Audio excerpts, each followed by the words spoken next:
Everyone was doing it. So let me get this straight. If the crowd decided to run off the side of a cliff, you would do that too? Um, no, ma'am. Well, that's how you're acting. Hey, this is MichelleSpiva, your practical priestess of wisdom, and I want to welcome you to today's podcast of Wisdom Smack. Mwah. Join me on the flip as we talk about secrets to getting ahead of the crowd. I'll see you on the flip.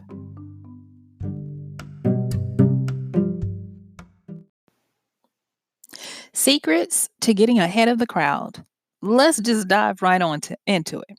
So, I've said this before, and one of the tenets of this podcast is that I was inspired by the great sociobiologist E.O. Wilson when he said that, and I'm going to just tell you, this is the secret to getting ahead of the crowd. Listen up. This is what he said. He said, "We're drowning in information while starving for wisdom. The world henceforth will be run by synthesizers, people able to put together the right amount of information at the right time, able to think critically about it and make important choices wisely." So, yes, that is the secret to getting ahead of the crowd. Now, why E.O. Wilson? Well, not only was he the father of sociobiology, and sociobiology, let me just tell you what that is. It is, of course, the scientific study of ecological system and the evolutionary system of social behavior in animals and human. Now, he was a biologist and he was most noted for his study of ants. And if you look at ants, ant colonies, and all that stuff, it is a fascinating world.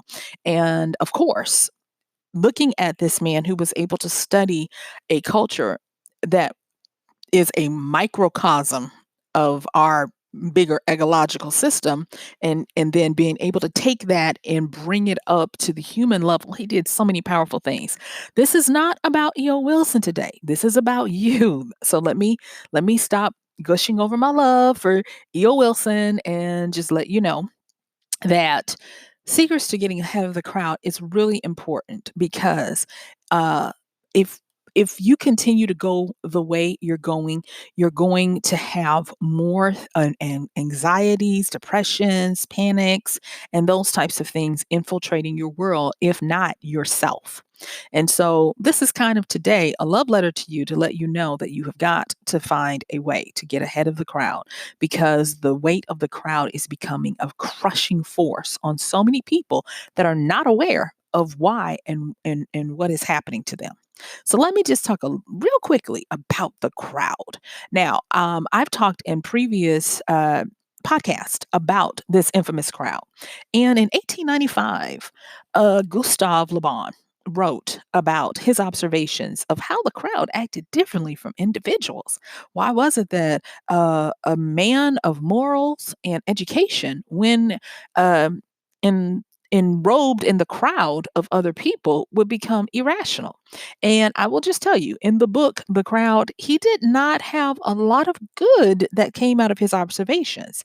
And so basically came down to the point who he says, well, the crowd is far too irrational to make sense of anything. He said that the crowd was brash, belligerent, and basically bullies. And going through his work, I made up, not made up, I put down some things that struck me about the crowd. Now, I'm going to tell you guys, I did this a while ago when I was actually studying in my psychology program about creativity in the crowd behavior, crowd consumerism, and all of those types of things. And these were some of the things that I noted about the crowd based on this a trilogy of men: Gustav Le Bon, Howard Littman, and Edward Bernays. I've talked about all of them. And so let me just tell you these things, and then I'll tell you what Howard Littman did and then what Edward Bernays did. Okay. So, based on the studies of the crowd and all of these things, and understanding that they are irrational and they're brutish, that the crowd is highly susceptible to peer pressure, fear of missing out, covetousness, and the pain of isolated invisibility. And these things can be used as vice grips by those in the know to exact pressure on the crowd to do what they would have them do.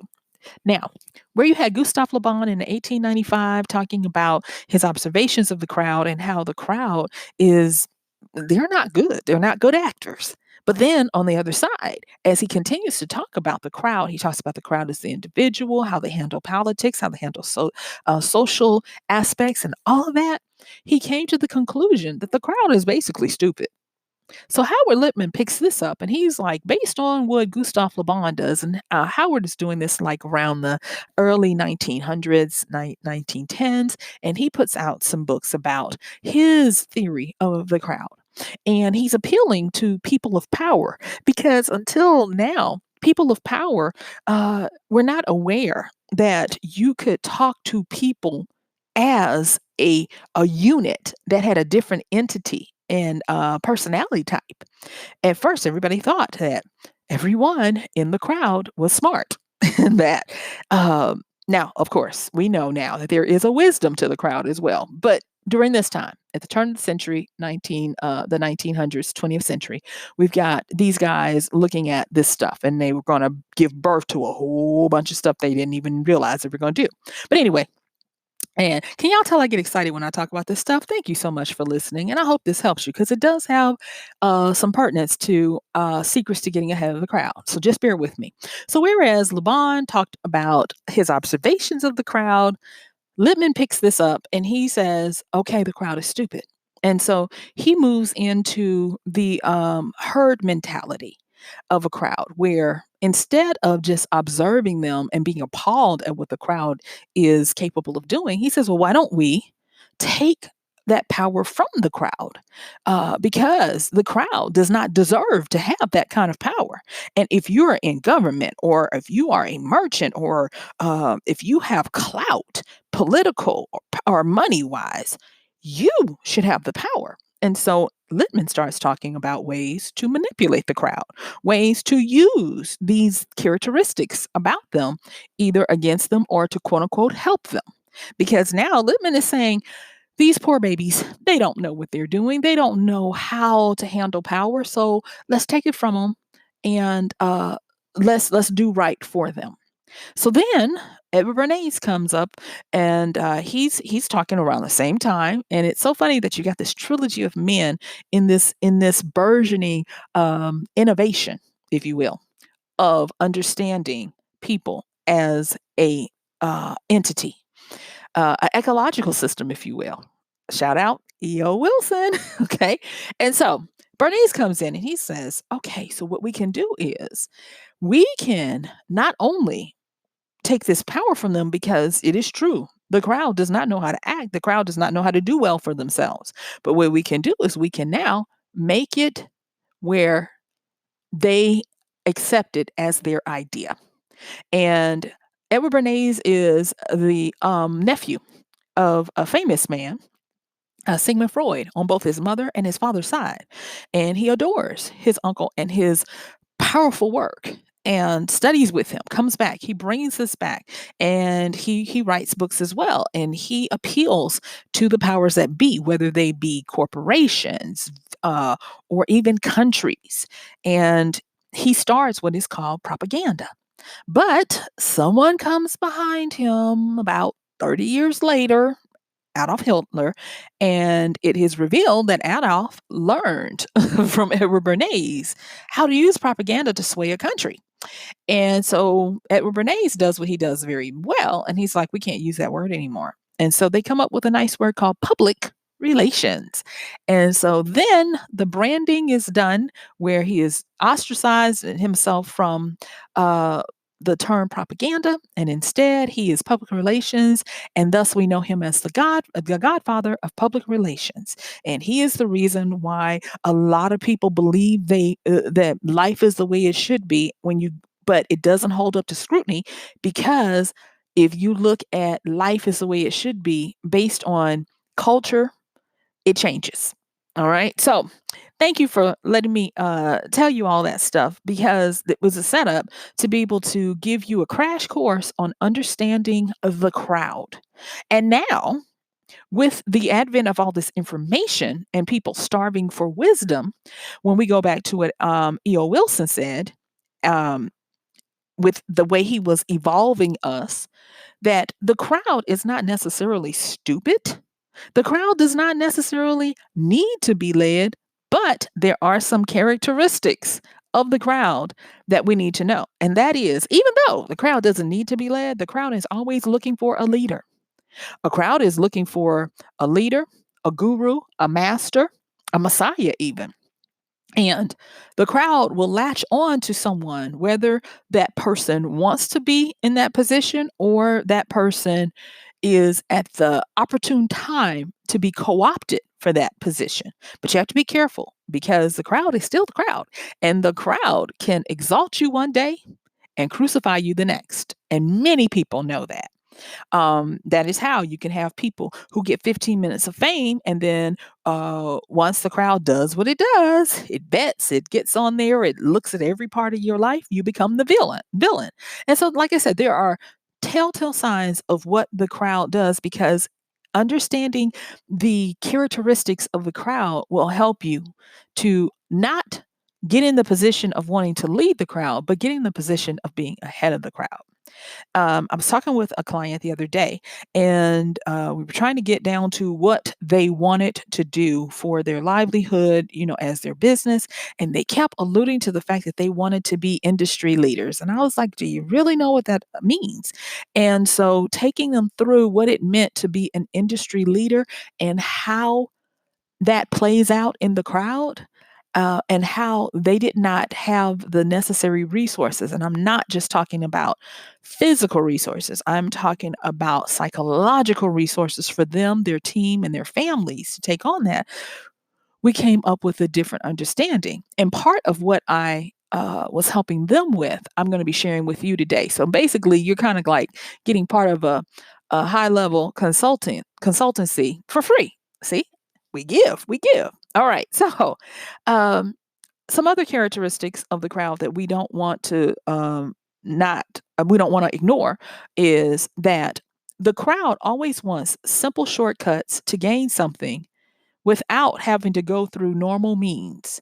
The crowd always wants something for nothing. The crowd always wants you to give them what I like to call silver bullets and golden geese. They don't even just want the facts. When it comes down to it, they want to get you as close to doing it for them as possible. I had many people come to me and talk about their book ideas and all of this type of stuff. When it came down to it, 9 times out of 10, they would be very happy if I just did it all for them and then they slapped their name on it. And I used to get a little stymied. I was like, but this is your idea. You are trying to get me to do all this stuff. They thought they were being slick, but they weren't. But then I had to go back and remember the characteristics of the crowd and the crowd. And when I say, even though I'm dealing with individuals in this sense, they were still behaving like the crowd because they had heard that you could make all this money self publishing. And I'm not going to lie, there is a lot of money to be made in self publishing, but not the way you think it's to be made. All right. So, uh, more things about the crowd. Now, I will say, when I first started encountering this understanding of the crowd, I was in a program studying about the psychology of creativity and of behaviors of people. I was always interested in that route. And I also, because I had an MBA, was interested in how they behave in the world of market and commerce and capitalism and all of that. And so understanding the crowd from how we came to consumer behaviorism and all of that opened my eyes up to, you don't ever want to be in the crowd, and you surely, if you got any common sense, you don't want to lead the crowd, because time and time again, there are many examples throughout history that show that the crowd is still a vicious entity. Just ask some of the early leaders of the French Revolution. who were the ones who got the French to start revolting against the king, only to be the ones whose heads ended up on the guillotines. It amazes me, but there is the crowd, and thus Gustave Le Bon going back and understanding these things about his people, his culture. All right, so let's get into what does this mean for you? So, moving forward, why you want to get ahead of the crowd. Now, I already told you the main secret. And the main secret is that there are going to be people, there are people not going to be right now. There are people who are starving for wisdom. They have a gluttony of information. But they are not able to synthesize it. And for those people who will be the synthesizers, who are able to take this right information at the right time, package it up with good critical thought to make important choices wisely, are going to succeed. It's already happening. There are burgeoning vlogs, blogs, influencers who do nothing but this. They will take hot takes on things and they will pick out important points, and people wait for them to tell them what to think about something before they decide what side of an argument they're going to be on. And these people are starting to get paid handsomely for having this skill. And it comes back to what E.O. Wilson said, that to be able to be this synthesizer is going to help you. And so I'm not saying that to get ahead of the crowd that you have to be able to do this, but I am going to tell you that there are a lot of benefits to being able to look and use some critical thought when you're looking out at what's happening. So now that we have an understanding of the crowd, let's look at its irrationality, because it is far more irrational than you are or I am as an individual. So the crowd is prone to peer pressure, fear of missing out, covetousness. Covetousness is a fancy word for saying greedy and wanting what other people have, never satisfied with what they have. Um, the crowd is also susceptible to the pain of isolated invisibility if they don't fit in. And these things can be used as vices against the crowd by those in the know. Okay. So remember, the crowd is always looking for a leader, messiah, master, or guru. The crowd also wants to take these shortcuts. They are highly susceptible to peer pressure, fear of missing out, covetousness. They never want to be isolated and become invisible for fear of not fitting in. And there are people who know this, but this is not this kind of show. We're not telling you to take advantage of these folks. You know, you want to love on them. All right. But you do need to understand that becoming aware of what the crowd is capable of, understand that you are part of the crowd. Yes. And that it takes concentrated effort to recognize when you are part of crowd mentality, whether you are assembled at a game or sitting on your couch watching the evening news. You can be a part of a crowd if you're not aware of what you're doing. So, to get outside of being a part of the crowd and to get ahead of it, let's look at I've got 6 quick little things that I want to hit you with, and then I'm gonna let you go. So the first and foremost thing is I want you to understand the difference between qualitative and quantitative. Don't let those words scare you. When we talk about qualitative, we're talking about quality. That would be experience collected and examined. That would be your street knowledge, your tacit ability to know how to do something. All right. And when we talk about quantitative, we're talking about measurements, data, and technology. Okay. And so with that, we are going to talk about something that can be measured. Now, a lot of times people will argue with you that if you say, for instance, you're trying to give them qualitative um, data or answers or whatever, they're gonna a lot of times come back to you with quantitative, like, well, can you measure it? Can you track it? You know, it's like, how can you track a happiness meter? You know, something like that. And this is important because just understanding these quick little things is going to help us with something that is paramount at getting ahead of the crowd, and that is psychological innovation.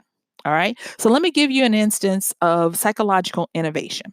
Psychological innovation does have some siblings, and the siblings are going to be industrial innovation, technological innovation, instructional, and informational innovation, where the others a lot of times can fall into this quantitative approach or analysis. You see how I set y'all up for that, where you can measure it and you can get data for it.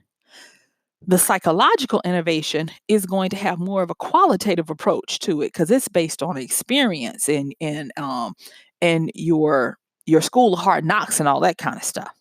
And if you ever want to remember what we're talking about and how to get ahead of the crowd and how to think for yourself, think of it like this. Most people are familiar with the term demographics.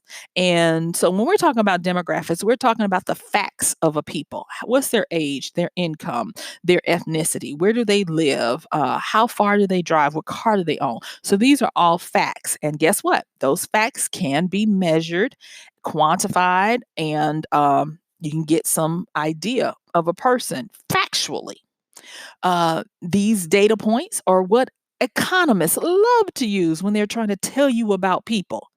And remember that when you have facts in a quantitative analysis approach, what you're looking at is the best possible circumstance where this is how someone behaves if they have the resources, the time, and the perfect mindset to be able to make a decision and to do something. But we are, guess what, irrational beings, and that is why demographics don't always work. We used to use them all the time, but then innovative psychological innovation came in, and guess what, brought us psychographics. So whereas demographics are about the facts of a people, psychographics are about the why of a people, the behavior of why people do what they do. And I'm going to tell you, just by learning the difference between demographics, quantitative approach, and psychographics, qualitative approach. And y'all, please don't let these words throw you. Keep listening. I promise you, you're going to get this. We're going to get this. That you are heads above people because they are not realizing that a lot of times the crowd action is in effect, and that the powers that be, people who is in their best interest to treat you like chattel and herd you along and get you to where they want you to be, uh, you become this unwilling participant in this game that they play. So, in order to get ahead of the crowd, now that we have understood what the crowd is, now that we understand psychological innovation, meaning that we are able to have a connection with how we think and behave as to how we innovate or create, we can now position ourselves to get ahead of the crowd. And remember, ahead of the crowd does not mean leading the crowd. Leading the crowd, that's a dangerous position to be in. Remember that guillotine. Okay. So now, here are a few of them that I want to talk to you today. Number one, be dual minded. Number two, be an early adapter. Number three, use your death advisor daily. Number four, learn the position of gods and mortals. Number five, be a synthesizer. Yes, we've talked about that. And then number six, know your surroundings and the people. Okay, so let's get into this and give you these so that you'll be able to know the secrets. You already know the secret, but now we're going to show you how to start doing it. All right, so when we talk about being dual minded, I want you to grasp the concepts of divergent and convergent thinking. Divergent means think of it as a point in time, like a centralized point, and then a whole bunch of things burst out from that point. That's divergent thinking. So, divergent thinking is different. It's going from a centralized point into different directions. So, it moves away from a common point. Sometimes you might think of people as contrarians, where somebody will say something, and then you can always tell the divergent thinkers in the crowd because instead of nodding yes or no, I agree or I disagree, they're going to be the people who take the bunny trails and who go all into these different game plays. They are playing chess to get to the checkmate by going by various avenues of their thinking. And so they're going to be divergent thinkers. Convergent, on the other hand, is the opposite, where you take all of what the people are saying and your ideas and all of those bunny trails that you went through, and you coalesce into, you guessed it, a single common point. Now, to be dual minded, you want to first be divergent. Allow yourself to go out into different thought patterns, away from the crowd, away from what everybody is saying. And once you have investigated what other people are saying, then you take the best of all of these different things and you bring it back in to a common point. And the reason why you're going to do that is because you're going to be able to come up with solutions that are psychologically and technologically innovative by becoming this kind of thinker. We're going to talk a little bit more about this problem solving, but for the most part, get in the habit of being a dual minded person who is able to go through these actions. The next one is to be an early adopter is to be adventurous and to explore. The one sad part about a lot of people who would be genius and who would leave an indelible mark on civilization is that they're scaredy cats. They never want to move out of their comfort zone. They are fine with dominating in a small pool, but never wanting to even get to a creek, a lake, a sea, or an ocean. And so you have to move outward. And nowadays you're able to do that because of the internet. There are no more boundaries for getting your ideas out, for getting out who you are, for investigating things. Heck, part of what makes us scared you can do by research before you physically go somewhere. So to be an early adapter means that you explore and you become adventurous, and you are usually willing to try something before other people. And I know some of you just had a butt clench right there when I said that. But being able to do that is a powerful thing.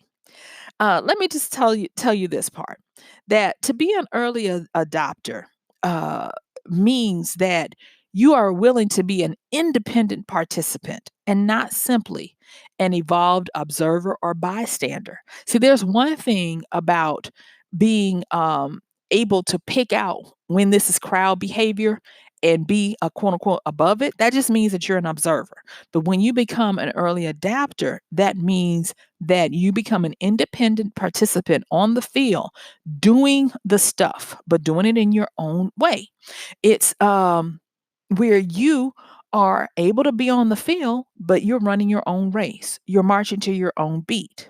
I like something that Theodore Roosevelt said, and it wasn't in correlation to being an early adapter, but I think it's apropos here. And he said this. He said, "We must all be either we must all either wear out or rust out."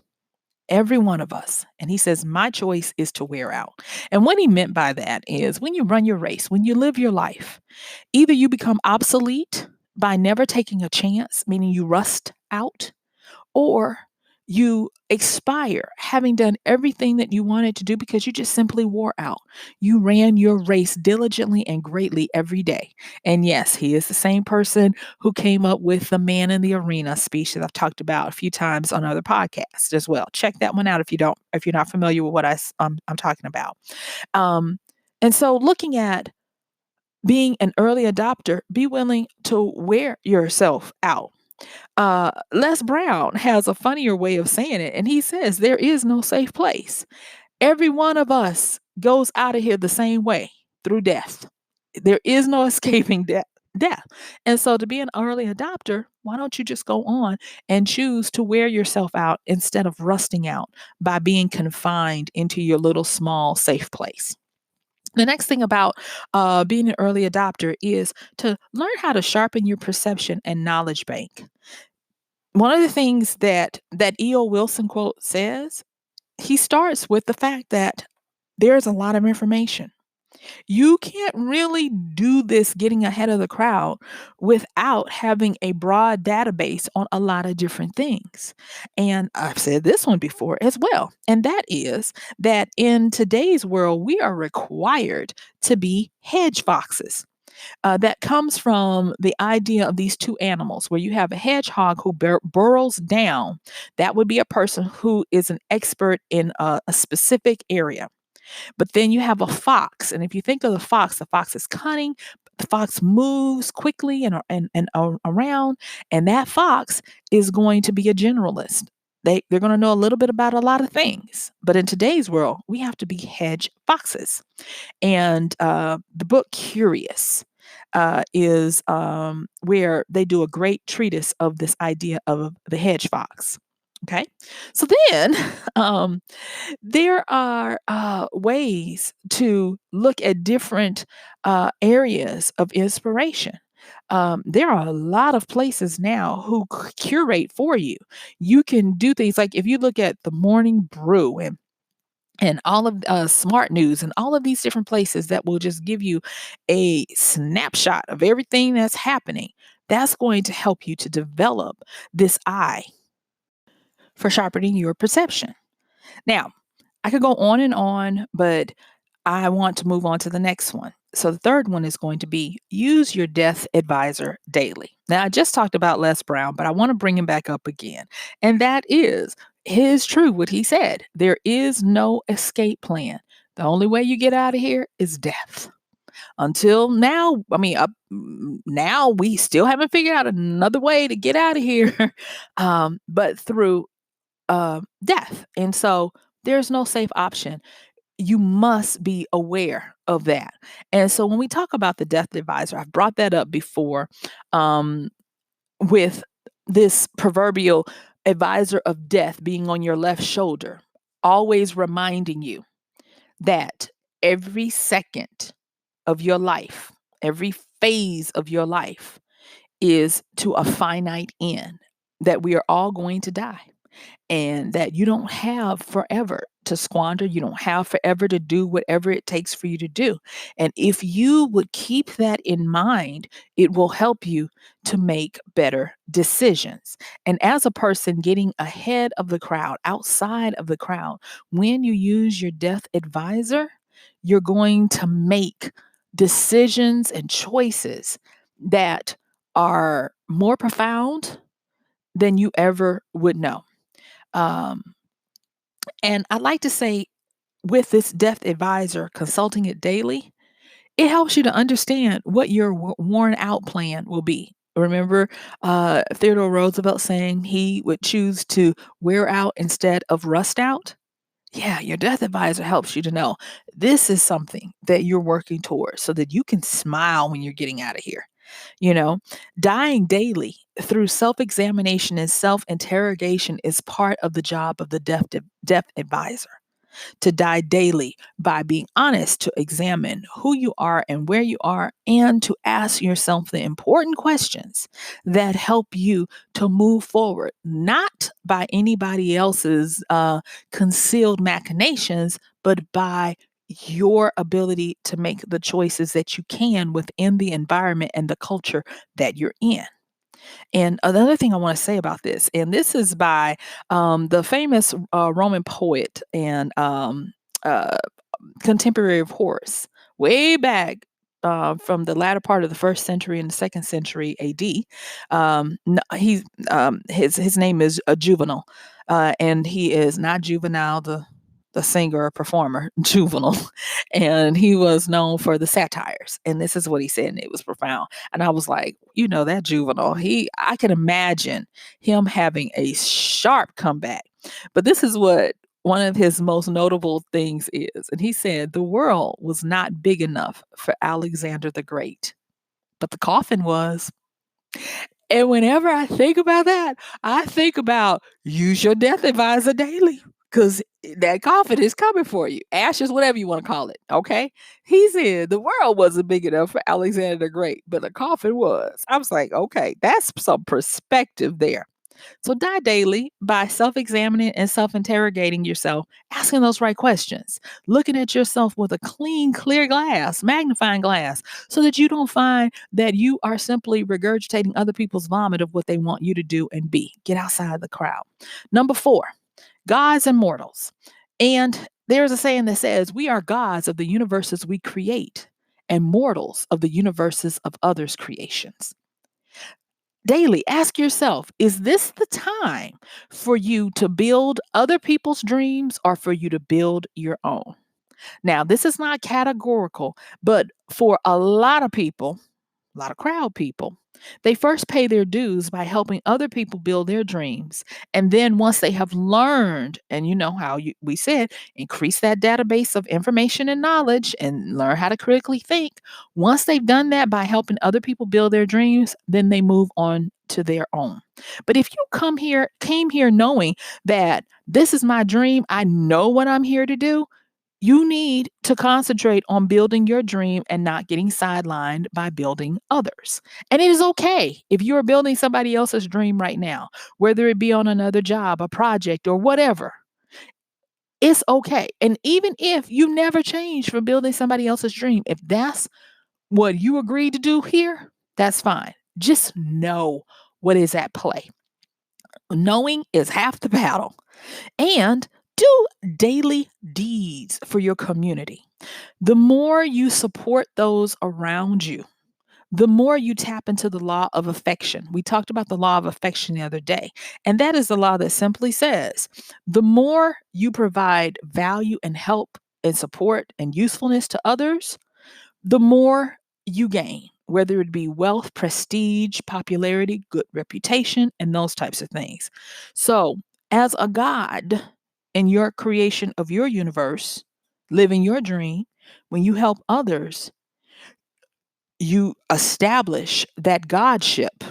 And this is not about vanity. Don't write me about gods, whatever. If you have a problem with that in terms of yourself, this is not the podcast for you because that's not what we're going. We're not talking religion here. Okay. So, but let me get on because we got two more to go. All right. And so here's the big one that we talked about at the top of the show about being a synthesizer. I know you thought I was just going to say it and let you go. No, I'm going to give you some steps to be able to work this thing out. So here's how to become a synthesizer. That is, that you're going to learn to turn information into knowledge and then that knowledge into wisdom. This is called tacit learning. Look it up. All right. And it's that street knowledge, that hands on knowledge that you gain by doing something. So there is a difference between training and learning. And when I teach people how to put together online courses to train other folks, this is something that I find is really hard for them to grasp. And I have to say it over and over again to them that you have to know the difference between training and learning. And as a synthesizer gets this because a synthesizer understands that training is so that you understand how to do a skill or a specific set of skills or actions, whereas learning is the underlying information and education you need to not only do that skill, but to do others. And so, a popular analogy that I use is the difference between a cook and a chef. And so a cook is going to have training because a cook can follow a recipe. A cook can get in there and do a little experimentation of different spices and things to make a good meal. But a chef is going to be that person of learning and education, deep learning, deep training, deep education, because not only are they trained in skill, but they're also knowledgeable, educated, and they have become wise about cooking such that they are able to create the recipe that a cook would use because their knowledge is broad and they can come up with anything. Okay, so that's part of what it becomes and what it comes to look like as a synthesizer. A synthesizer learns how to be the chef so that the chef can help the cooks. Okay, so you turn that information into knowledge and the knowledge into wisdom. Also, as a synthesizer, this is part of it that I am always amazed at that how the top synthesizers they become the top, and that is that they learn to wield clever, shrewd, cunning, and finessed concepts. They are always outthinking everyone else with their plans, their actions, their strategies. Think of Bugs Bunny and Elmer Fudd. Think of you clever sly dog, you, or, things where everybody is given the same resources. But the synthesizer, because they are versed in looking at all the stuff we talked about before, having different perspectives, not just looking at something the way that is expected or that is in vogue of the time, but they have a larger database to pull from for their options. They become wealthy and clever and shrewd, and they will approach it from a different way. So another thing about this synthesizer is you have to become a problem solver. Remember, I told you we were going to talk about problem solving. And so you have to learn how to solve complex problems with simple solutions that do so accurately that anybody can do it. Remember what I said about the crowd? The crowd is always looking for what? Two things. They're looking for somebody to lead them, and they're looking for shortcuts. And the person who is able to give them a simple solution, aka a shortcut, is going to be a synthesizer, is going to be ahead of the crowd. So think about this. Let's go and look at this so far. Um, to be a synthesizer, you have that alchemy down where you take simple facts of information and you elevate them into wisdom, aka you're able to take um, quantitative data and facts, and you're able to do some psychological innovation where you get the whys and the behaviors behind that data that drives it and put together a fuller picture so that you become a problem solver, right? Now, this is the next thing about problem solving that I want you to understand. And that is, a lot of times people plan boldly but meekly go. What I mean by that is, don't plan for something that requires you to get out there boldly. But then when it comes time for the execution, you fumble the play. You meekly say something. Being a problem solver requires a element of confidence, and that confidence comes by understanding the things that we're talking about, of being able to extricate yourself from the crowd think, of being able to understand both the tech and the human side of thinking, knowing the difference that demographics are facts and psychographics are the whys and the mental thoughts that lead to the behaviors behind the facts. Being that problem solver means that when you come up with that solution, have confidence to put it out there. Be able to overcome what the crowd is going to say, because there will be pushback. As a problem solver, you are innovative. And when you come up with a solution that doesn't look like what people expect, they're always going to talk about why it won't work. And they're going to give you a lot of facts about why it won't work. And 9 times out of 10, they will not have looked at the qualitative experience behind the irrationality of their very beings. That yes, this might happen, but it won't, because people are pessimistic. They are they're subject to peer pressure. And if I get enough people buying in on this, they're going to crumble, and all of that. So be aware that when you become this problem solver, there are going to be things that you have to do that nobody is going to be cheering for you when you come out with this a lot of times. The next thing is, as a problem solver, know the flow. We have talked about this over and over again with a lot of recent podcasts. Know the flow of things. And so I'm going to give you a few here because we can't take up much more time because my time is up. But with knowing the flow, understanding simple things like, if you want to know the flow of the crowd, understand that hobbies usually turn into professions, that the fringe becomes the mainstream, that the underground is progressive and futuristic, that the liberal with time turns into the conservative, that what has been done to help the poor eventually becomes um, the cordoned off aspiration of the rich, aka cosmetic surgery, how it was made to help those who couldn't afford things, and afford better health care on the fields of battle. And now It has become something that's an aspirational thing that the rich get. Okay.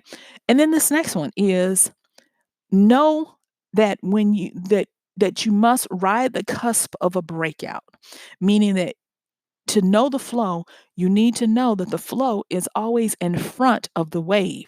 You have to know when something is going to peak, and you need to be in front of the peak.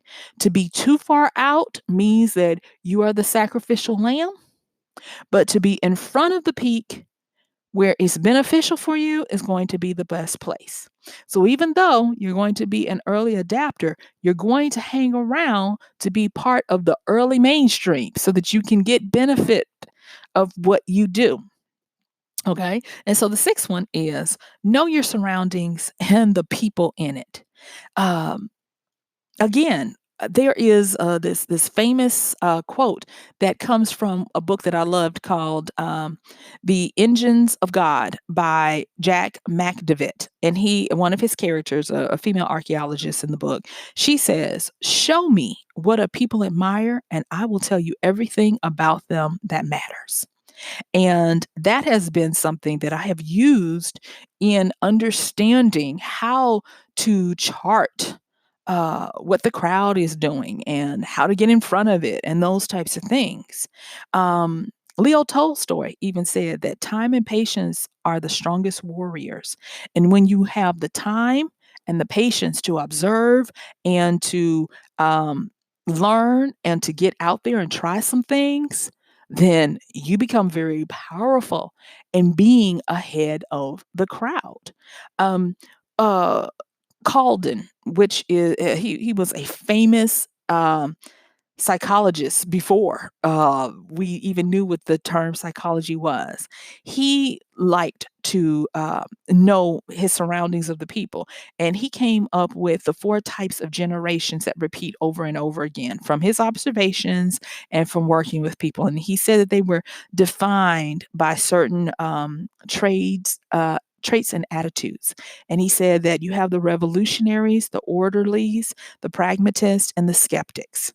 And when we talk about getting ahead of the crowd, it is up to you to take the wisdom of Calden and understand what time we're in.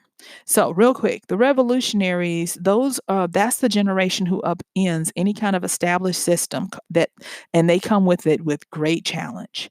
Then you have the orderlies. These are the people who like to make sense of what the revolutionaries did. They like to bring organization, structure, and order to this new system that has become prevalent and accepted. Then, of course, you get those pragmatists. They start to get disillusioned with the current existing structure. They enjoy the comforts of this new order, but they're like everything. This is it. This is all we have. They're going to be your conservatives. They're going to actually say that when they're going to say this is standardized and this is the way life is. And then you have those skeptics. Those are going to be the people who question everything, and they are the ones who make it ripe for the revolutionaries to come back in. If you understand, depending on what crowd you're in, if you understand what phase your crowd is it in its revolution, in its orderliness, in its pragmatism of this is the way stuff is, status quo, or if it's in the skepticism phase where people are starting to question it, you will be able to use that information, time and patience, to be able to get ahead of the crowd and to do some great things, whether you are trying to lead a movement, a coalition, run a company, um, leave a legacy. All of those things are going to be at your disposal because you're understanding some things about knowing your surroundings and the people around you. Winston Churchill said something. He said, "To improve is to change." So to be perfect, that means that you've changed a lot. And it does not matter your age. It does not matter your culture, your location. Be willing to change. And if you have changed a lot, you're going to look more perfect than you might think or feel you are. Um, And I'm going to tell you this, there's a certain admiration that comes from that. Think about people who get deemed as Renaissance people, who've done a lot of things, who've lived a hearty life. They have a good reputation and a good legacy. Um, think of it like this: that Ryan Holiday, he wrote an article that highlighted some Stoics, and he said something to the effect of, "There is nothing more impressive, intellectually or otherwise, than to change long-held beliefs, opinions, and habits. The more you've changed, the better you probably are."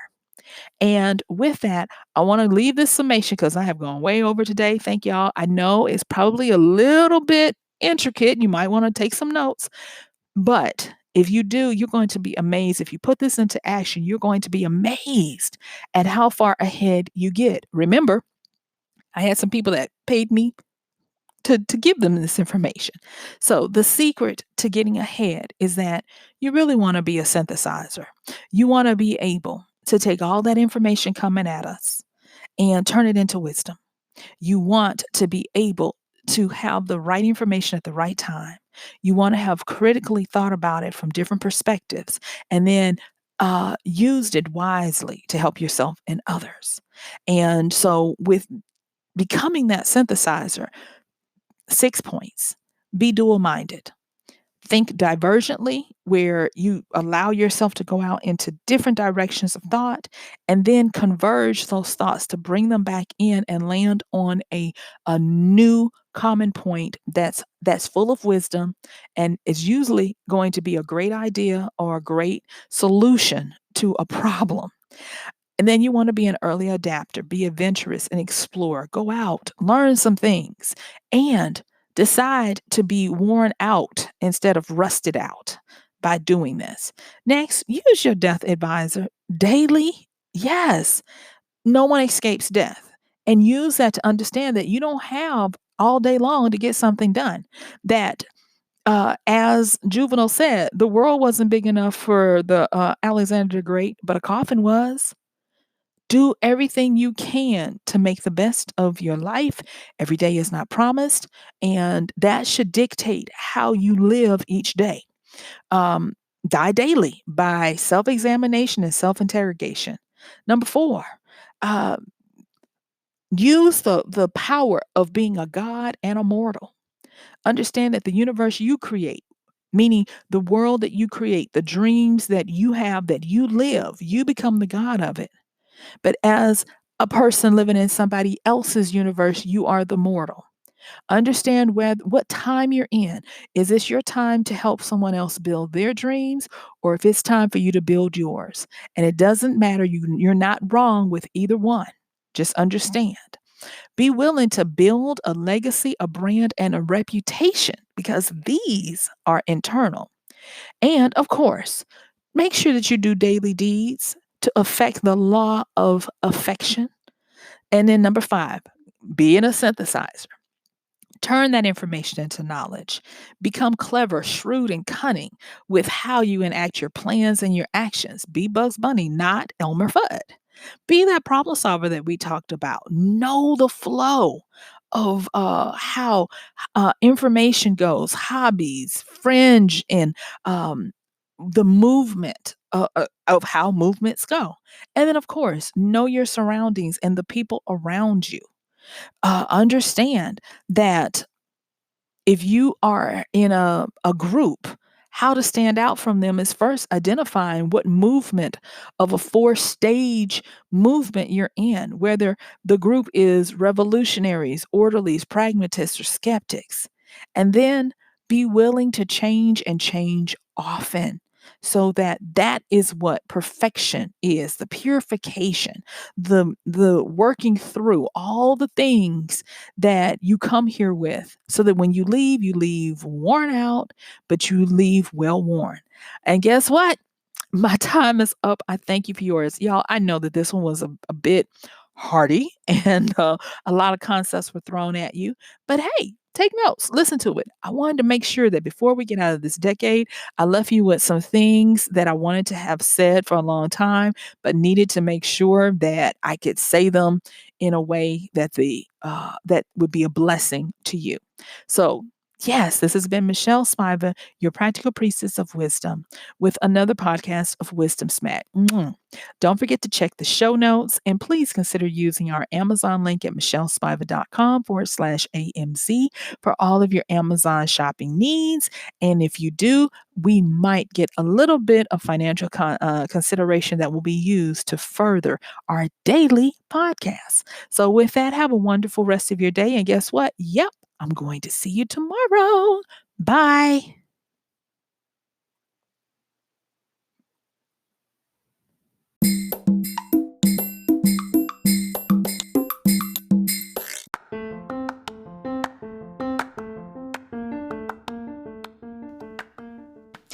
And that's going to do it for today's podcast of Wisdom Smack with Michelle Spiva.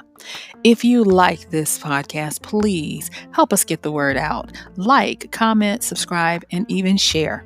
And if you really like it, please help us continue to get the word out by considering using this show's link for Amazon. So when you want to go to Amazon and you do all of your general shopping, please use MichelleSpiva.com/AMZ. It's simple as that. It doesn't cost you anything extra, and this show might receive a little bit of commission that will go towards helping to further get these episodes out to you and to others. So thank you so much for listening. This has been Michelle Spiva with Wisdom Smack. Bye.